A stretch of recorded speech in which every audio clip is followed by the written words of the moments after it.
It took me 11 years to talk about this, and today I want to tell you why. Not just what happened to me, but why I decided to talk about it, and why I started stronger after the storm. Back in 2014, I'd already had a difficult year. I was 48, going on 49, and I was in hospital with bilateral pneumonia. I thought that was my big health scare. I was wrong. Later that same year, on a cold October night, after having a great day, I went to bed after watching telly on an ordinary Saturday night. At 4 o'clock in the morning, I woke suddenly.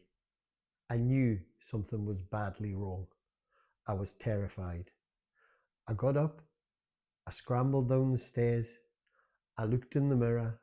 My face was pale, my head was sweating. I was alone and I was terrified. And I did what a lot of men do.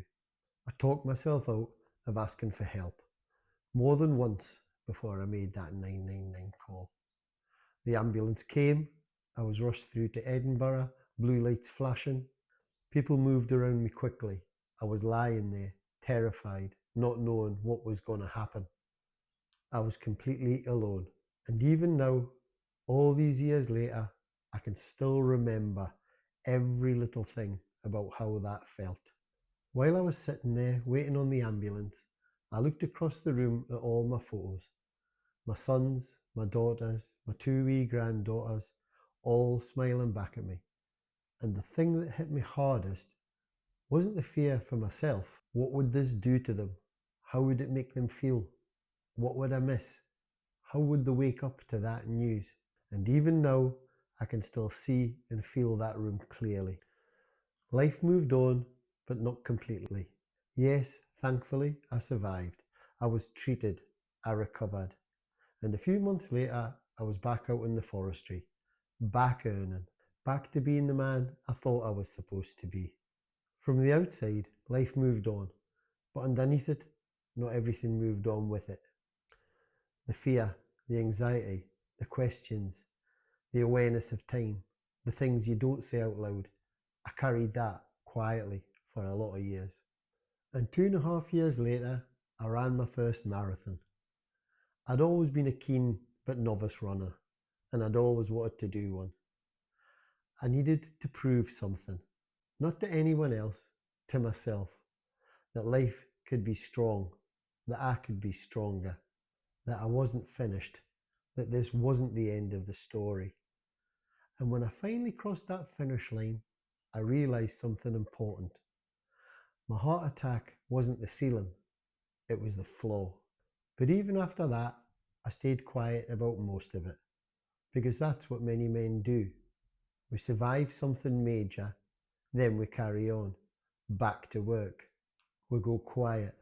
We tell ourselves to be grateful and move forwards.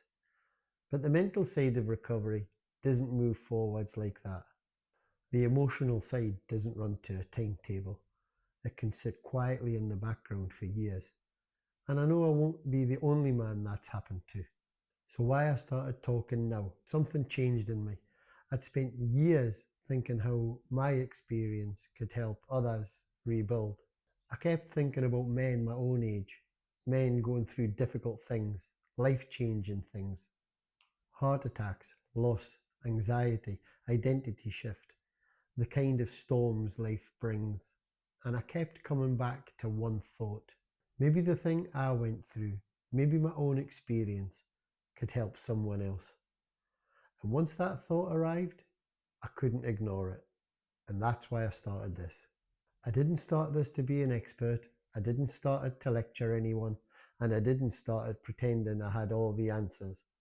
I started it to create something honest, something real, something I wished had existed when I was sitting there going through all this on my own.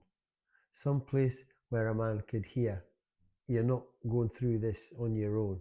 You're not the only one who feels like this. A place to talk about things that come after survival. Fear, confidence, age, work, purpose, relationships.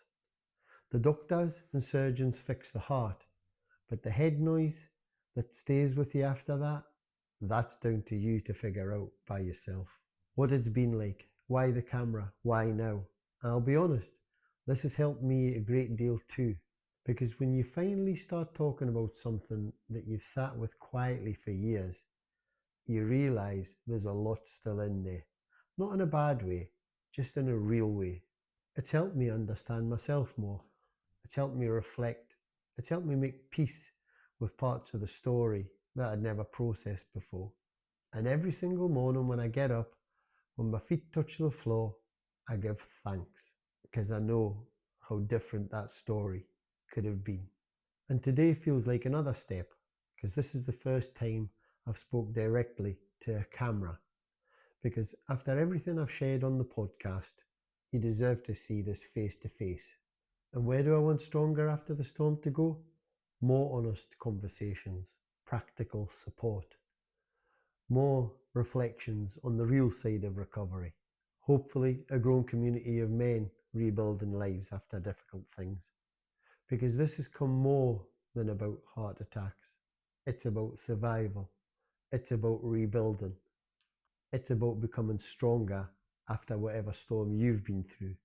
And there's a lot more to come. And if you've been listening for a while, thank you. Genuinely, thank you.